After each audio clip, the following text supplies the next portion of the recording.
सुप्रभात बच्चों, हम आज आपको भारत में लोकतंत्र शासन व्यवस्था के बारे में बताएंगे कि लोकतंत्र क्या है। इससे पूर्व हमने आपको बताया था कि जब भारत स्वतंत्र हुआ था तो उसमें संविधान की क्या प्रक्रिया हुई थी और संविधान की क्या क्या विशेषताएं थी। तो आज हम पढ़ेंगे कि भारत में लोकतंत्र। तो सबसे पहले हमें पता होना चाहिए कि लोकतंत्र क्या है। लोकतंत्र, जैसा कि इसका नाम है लोकतंत्र, अर्थात लोक माने जनता या लोग और तंत्र माने शासन, अर्थात जनता का शासन। जिस देश में जनता के द्वारा शासन संचालित होता हो उसे लोकतंत्रात्मक शासन व्यवस्था कहते हैं। इसका अंग्रेजी में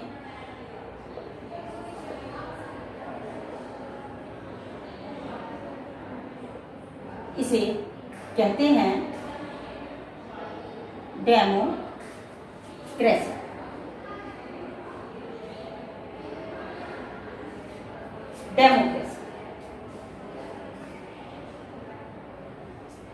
डेमोक्रेसी लैटिन भाषा के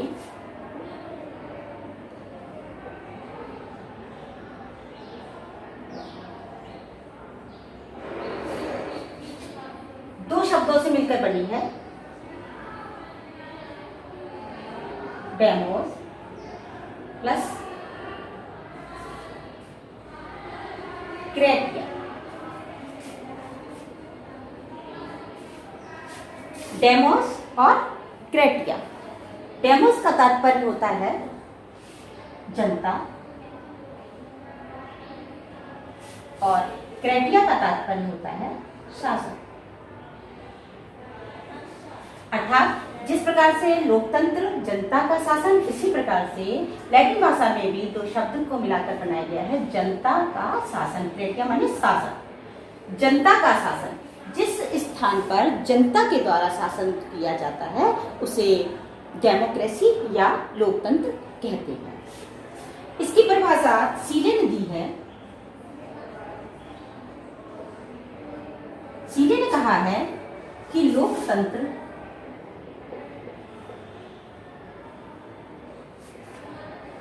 उस सरकार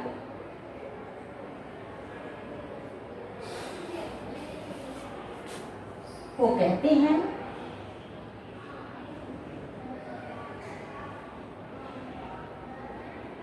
जिसमें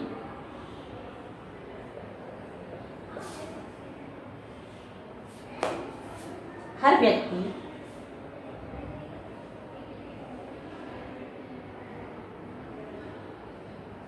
भागीदार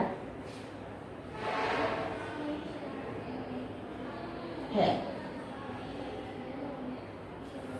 अर्थात ऐसी शासन व्यवस्था जिसमें हर व्यक्ति, उस देश का हर व्यक्ति अर्थात जनता भागीदार होती है।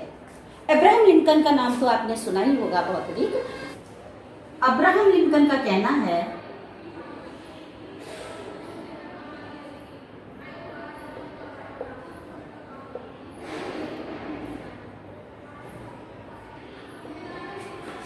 लोकतंत्र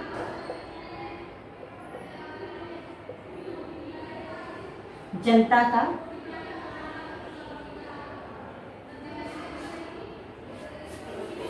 जनता के लिए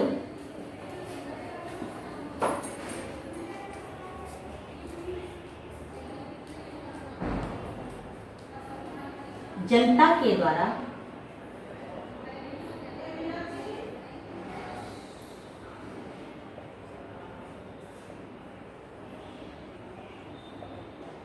किया गया शासन है।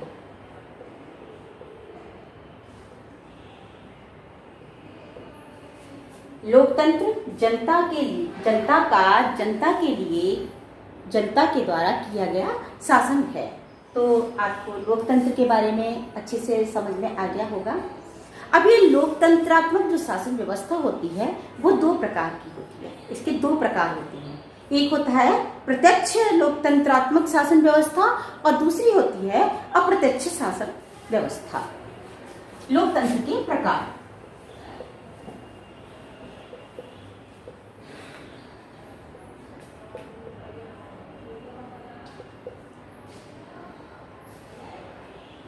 लोकतंत्र के प्रकार, इसमें पहला है प्रत्यक्ष।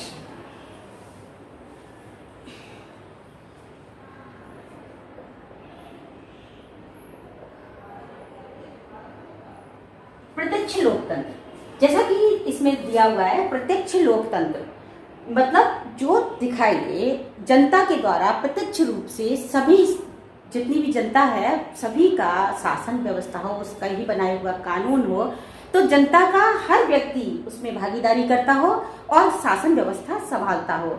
ऐसा कार्य केवल छोटे किसी देश में हो सकता है, बड़े देशों में ये कार्य संभव नहीं होता है। तो ये शासन व्यवस्था कुछ ही देश ऐसे हैं जिनके अंतर्गत चलता है।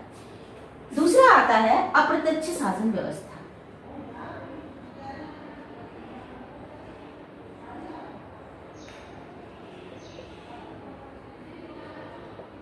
अप्रत्यक्ष लोकतंत्र, ये अप्रत्यक्ष लोकतंत्र कैसा है?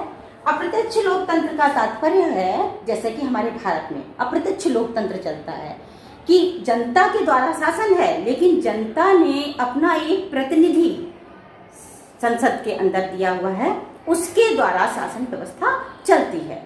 तो जो प्रतिनिधित्व करता है इसको प्रतिनिधित्व लोकतंत्र भी कहते हैं। तो ये प्रतिनिधित्व करने वाला व्यक्ति विशेष एक होता है जो जनता की ही जो मर्जी होती है या जनता का जो सुझाव होता है, जनता अपने द्वारा जो चुनती है उसको, वो उसमें शासन व्यवस्था को संचालित करता है। ऐसा अप्रत्यक्ष लोकतंत्रात्मक शासन व्यवस्था, जिन देशों में अप्रत्यक्ष लोकतंत्रात्मक शासन व्यवस्था होती है वहां पर इस प्रकार का लोकतंत्र चलता है।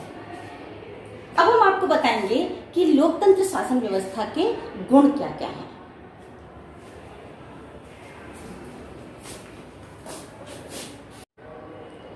अब हम आपको लोकतंत्रात्मक शासन प्रणाली के गुण के बारे में बताएंगे।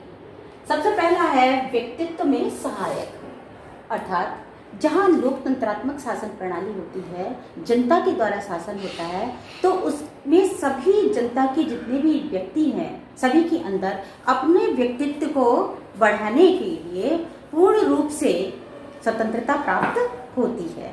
वो कैसा भी कार्य कर सकते हैं। जैसा कि आप जानते हैं कि हमें शिक्षा प्राप्त करने का अधिकार मिला हुआ होता है, कहीं पर भी जाने का अधिकार मिला हुआ होता है। तो हम अपने व्यक्तित्व को किस प्रकार का बनाएंगे उसके लिए हमें पूर्ण रूप से सहायक होता है। दूसरा है लोकतंत्र के अंतर्गत क्रांति से सुरक्षा। जनता के द्वारा किया गया शासन, जनता का सेटिस्फेक्शन होता है उसमें कि जनता के द्वारा जो प्रतिनिधि गया है वो जनता के लिए हितों में ही कार्य करेगा। इसके लिए कोई भी किसी भी प्रकार की क्रांतियां नहीं हो सकती हैं। जैसे कि राजतंत्र था, राजतंत्र में राजा ने यदि कुछ गलत किया तो उसके लिए जनता भड़क उठती थी। जैसा कि आपने पढ़ा हुआ है कि कैथोलिक राजा ने कितना अत्याचार किया था, जिससे कि जनता ने क्रांति की और बहुत बड़ी बड़ी क्रांतियां हुई। तो ये क्रांति से बहुत ही सुरक्षित रखने वाली एक प्रक्रिया है जो लोकतांत्रिक शासन व्यवस्था होती है। तीसरा आता है राजनीतिक शिक्षा की व्यवस्था। राजनीतिक शिक्षा अर्थात जो हमें शासन व्यवस्था को संभालने का जो कार्य होता है, कानून होते हैं, इन सब के बारे में जनता के प्रत्येक व्यक्ति को पता होता है। और राजनीतिक जो शिक्षा मिलनी चाहिए जिसको हम पठन पाठन करके प्राप्त करेंगे, वो हमें निरंतर इस प्रकार की लोकतंत्रात्मक शासन व्यवस्था के अंतर्गत मिलता है। जैसे कि आप सभी जानते हैं चुनाव होते हैं, चुनाव में कितने वर्ष का व्यक्ति मतदान कर सकता है, कौन सा व्यक्ति प्रतिनिधि इसका बन सकता है, किस प्रकार से इलेक्शन होते हैं, क्या क्या चीज़ें होती हैं, वो सारी चीज़ों की प्रक्रिया जो होती है वो पता चल जाती है। इस प्रकार से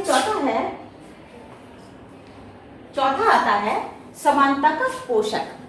समानता का पोषक अर्थात सभी जनता के जितने भी लोग हैं उनमें समानता प्राप्त है, सभी को समान अधिकार प्राप्त होते हैं लोकतंत्रात्मक शासन व्यवस्था के अंतर्गत, और सभी समानता के पोषक होता है ये लोकतंत्र। सामान्य इच्छा पर आधारित, हमारी जो जितनी भी सामान्य इच्छाएं हैं, हम कैसा पढ़ना चाहते हैं, कहाँ रहना चाहते हैं, क्या करना चाहते हैं, स्वतंत्र रूप से हमें ये सभी इच्छाओं की पूर्ति लोकतंत्रात्मक शासन व्यवस्था के अंतर्गत होती है।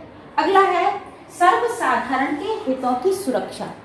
सर्वसाधारण के हितों की सुरक्षा, जितने भी व्यक्ति हैं, जब शासन व्यवस्था कौन सी होती है, राजाओं की जो शासन व्यवस्था होती है, राजतंत्र होता है, उसमें केवल सामंत हैं या कोई बड़े पद के अधिकारी हैं, बड़े बड़े लोग हैं, उन्हीं की सब चलती है। बाद बाकी लोग जो छोटे लोग होते हैं वो अपने कार्य में वहीं पर अटके हुए रहते हैं, उनको प्रोग्रेस करने की कोई अधिकार प्राप्त नहीं होती हैं। लेकिन लोकतंत्रात्मक शासन व्यवस्था के अंतर्गत छोटे से छोटे व्यक्ति के अंदर भी पूरी तरह से उनके हितों की सुरक्षा की जाती है, जिससे कि वो आगे बढ़ सके। सातवां आता है व्यक्तिगत स्वतंत्रता। हमें पूरी तरह से स्वतंत्रता मिली हुई है।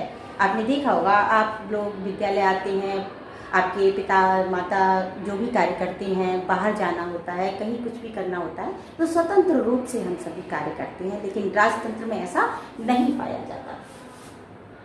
नैतिक गुणों का विकास, सही क्या है, गलत क्या है, इसका विकास लोकतंत्रात्मक शासन व्यवस्था के अंतर्गत ही होता है। नैतिकता इसमें अधिक पनपती है, क्योंकि सभी को अधिकार है हर बात करने का। अगला आता है राष्ट्रीयता का पोषक। राष्ट्र में राष्ट्रभक्ति, राष्ट्र के हितों का कार्य, क्योंकि जनता के संपूर्ण जनता के प्रतिनिधि सभी क्षेत्रों से आते हैं, तो सभी अपने अपने क्षेत्रों का विकास करते हैं, उसमें एकता पनपती है, सभी आपस में मिलते हैं, किस क्षेत्र में कैसी व्यवस्था है, कहाँ पर व्यवस्थाएं सुदृढ़ नहीं हैं, तो उन सब की करने का प्रयास जो होता है वो राष्ट्र के हितों में प्रयास होता है। और जब राष्ट्र के हितों में प्रयास होता है तो राष्ट्रीयता की भावना और भी अधिक जनता के अंदर बढ़ती है। 10वां आता है स्थानीय स्वशासन का विकास। जब लोकतंत्रात्मक शासन व्यवस्था जो है उसके अंतर्गत हम सब समझते हैं कि किस प्रकार से चुनाव होते हैं, क्या होता है। 11वां आता है प्रगति का पोषक। एक किसी भी देश की लोकतंत्रात्मक शासन व्यवस्था के अंतर्गत ही प्रगति हो सकती है, क्योंकि जनता के द्वारा शासन है। जनता के प्रतिनिधि जो जिस क्षेत्र के होते हैं वो अपने अपने जगह की जो प्रगति करते हैं, उसके लिए प्रगति का पोषक लोकतंत्र ही प्रगति का पोषक है। क्योंकि राजतंत्र के अंतर्गत राजा अपने हितों के बारे में सोचता है, अधिकांश स्वार्थ पड़ता होती है, लेकिन लोकतंत्रात्मक शासन व्यवस्था में ऐसे कोई स्वार्थ नहीं होता और इसमें प्रगति का ये पोषक होता है। 12वां आता है विश्व शांति का समर्थक। जिन जिन देशों में लोकतंत्रात्मक शासन व्यवस्था होती है वहाँ विश्व शांति की बात की जाती है, और हमारा भारत तो अग्रणीय है विश्व शांति के लिए, तो इस प्रकार से विश्व शांति का समर्थक होता है। 13वां है योग्य एवं कुशल व्यक्तियों का शासन। क्योंकि जिसका जनता चुनकर भेजती है वो कैसे व्यक्ति होते हैं, योग्य होते हैं, कुशल होते हैं और अपने देश की प्रगति करने के लिए प्रयासरत होते हैं। जिस प्रकार से अभी हम देख रहे हैं कि देश में ऐसे लोगों का प्रतिनिधित्व है जिसमें कि बहुत अधिक प्रगति के मार्ग प्रशस्त किए जा रहे हैं, तो ऐसे प्रतिनिधि जो जनता चुनकर भेजती है उससे देश शक्तिशाली होता है। अब आप सभी को लोकतंत्र का अर्थ, उसकी परिभाषाएं एवं लोकतंत्र के प्रकार और गुणों के बारे में विस्तृत रूप से जानकारी प्राप्त हो गई होगी। अब ये जो 4 प्रश्न दिए गए हैं इनको अपनी नोटबुक पे आप लोग इसका उत्तर लिखेंगे। अगली वीडियो जो होगी उसमें उसके लोकतंत्र के अवगुणों के बारे में, दोषों के बारे में बताएंगे।